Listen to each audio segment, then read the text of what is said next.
I was 10 years old, I was introduced to the carny world of professional wrestling, specifically WWE.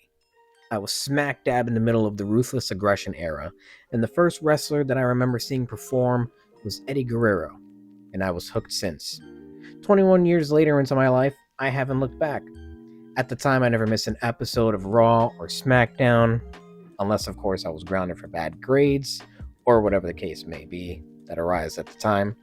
And my only off periods back then was after the untimely passing of Eddie Guerrero and that thing with Benoit. Anyways, my introduction to WWE games was with the incredible Here Comes the Pain on PlayStation 2.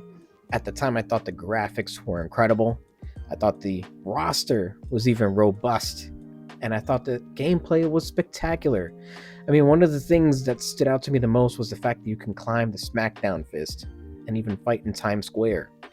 I played through all of the SmackDown vs. Raw games until it was eventually rebranded as simply WWE 12. WWE 13 came along with CM Punk on the cover and was one of my favorite entries, and then THQ decided to go tits up, and the game series was ultimately taken over by 2K. WWE 2K14 released and was by far one of my favorite entries of the entire series, with a 30 years of WrestleMania showcase mode that took you through 30 years of iconic WrestleMania moments, and an incredibly difficult yet rewarding mode called Beat the Streak, where you had to do the impossible, at the time, and defeat The Undertaker at WrestleMania. Since then, the 2K franchise has been up and down, with certain entries better than others, and one almost derailing the entire franchise in general that caused 2K to skip a year and return to finally come back to form with WWE 2K22, which brought back GM mode, which was a game mode that was missing for years in WWE games, an overhaul in graphics and gameplay, and we even finally had a render of Edge that actually looked like him. I had purchased at least almost every WWE game since the PlayStation 2, even on GameCube, PlayStation 3, last gen, and of course current gen consoles. I had WWE 2K22 on pre-order. I snagged a steelbook case for the game with Rey Mysterio on it with his signature. 2K23 gave us an incredible deluxe edition with Thuganomics era John Cena wearing the US title on the cover. And the following year had Bianca Belair and Rhea Ripley for the deluxe edition, which in my opinion was the superior cover for that year's edition. Sorry, Cody. For WWE 2K25, however, 2K did something a little despicable. A day before the cover was shown on Raw, with a segment in ring with Paul Heyman, despite leaking on Steam, of course, weeks in advance, 2K unveiled a Deadman edition of the new installment of the series, which features an incredible cover of the WWE Hall of Famer, The Undertaker. The following night, of course, the gameplay trailer was released online, along with a whole bunch of information spilling all over the internet of a Bloodline edition of 2K25 as well. So we had two new covers, besides the one with Roman Reigns and Paul Heyman by ringside. Those two are undoubtedly the best covers of all three options, especially the Bloodline edition, which features every member that has been a mainstay on WWE television during the entire Bloodline saga that we've seen up to this point. However, there's one glaring issue. These two versions of the games are digital only. The best covers relegated to a digital storefront. No physical copies of these two covers will be produced, leaving collectors like myself and many others, quite frankly, shit out of luck to even want to try and add those to our collection. Another bizarre move is that the Deadman and Bloodline editions of the games grant players 1 week early access to play the game early, whereas the standard edition leaves the rest of the fans in the dust.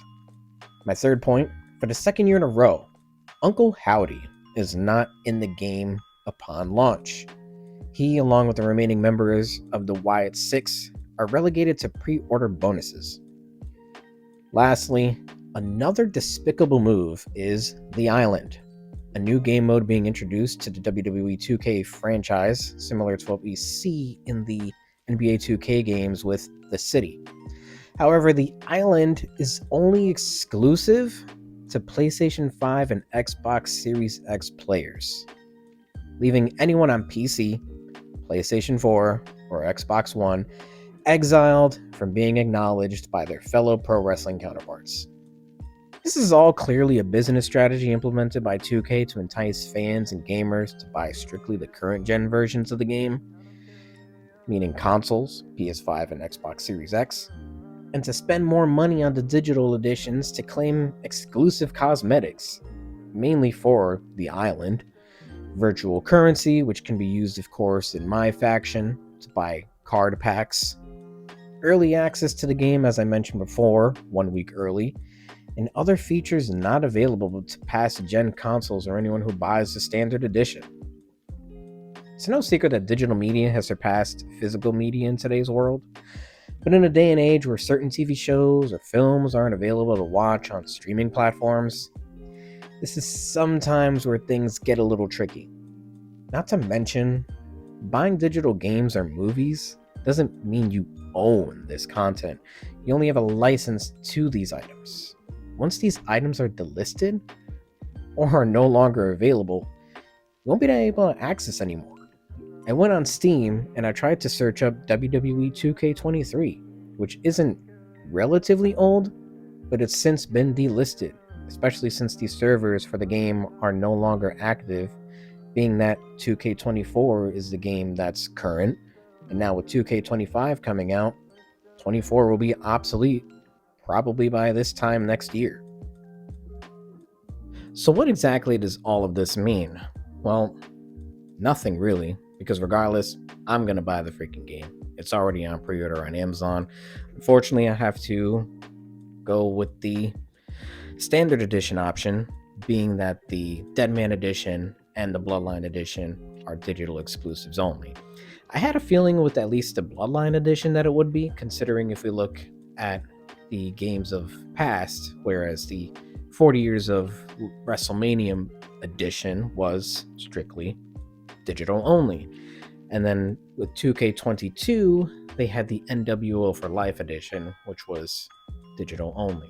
But at least with the Bloodline edition, I had a feeling, okay, that one's unfortunately going to be digital only. Like, I knew it right away. But upon just digging and trying to see when the pre-order links were finally available, because it was only showing up on 2K's storefront, it specifically mentions that the standard edition is the only one that tells you you're buying a physical game. That's pretty much just the skinny. I just had to vent because I was pretty frustrated. You know, I get it. The whole digital wave is the new thing now, and there's really no combating it until consumers realize that digital, honestly, it sucks. There's a specific reason why vinyl is coming back, a specific reason why CDs are coming back. Streaming services, sometimes there's copyright issues. Certain artists don't want their songs available on streaming platforms. For a long time, Prince didn't want his songs streaming anywhere.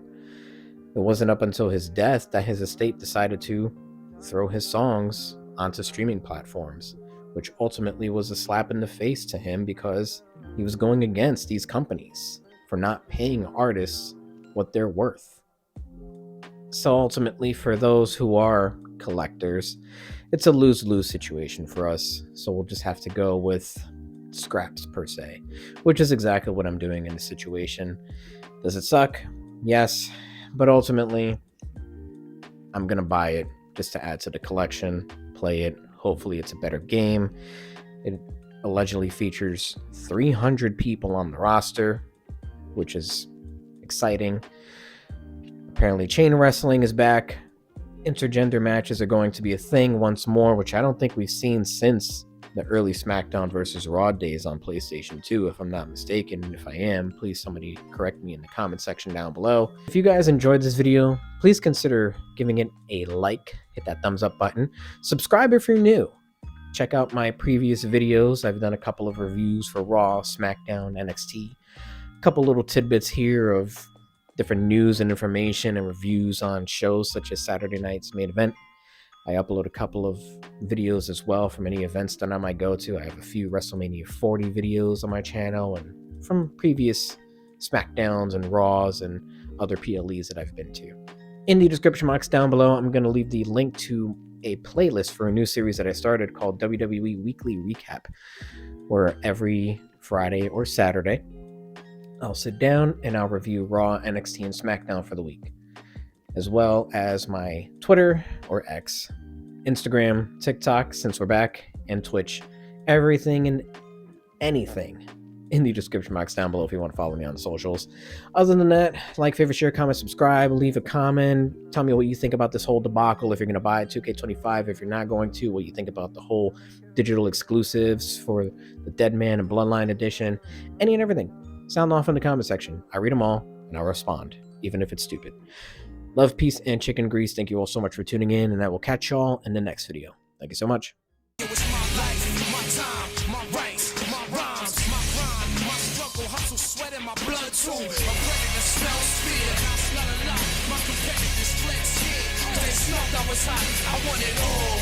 Excess, the sex, and much success. Stress us. I want it all, no less. So come on.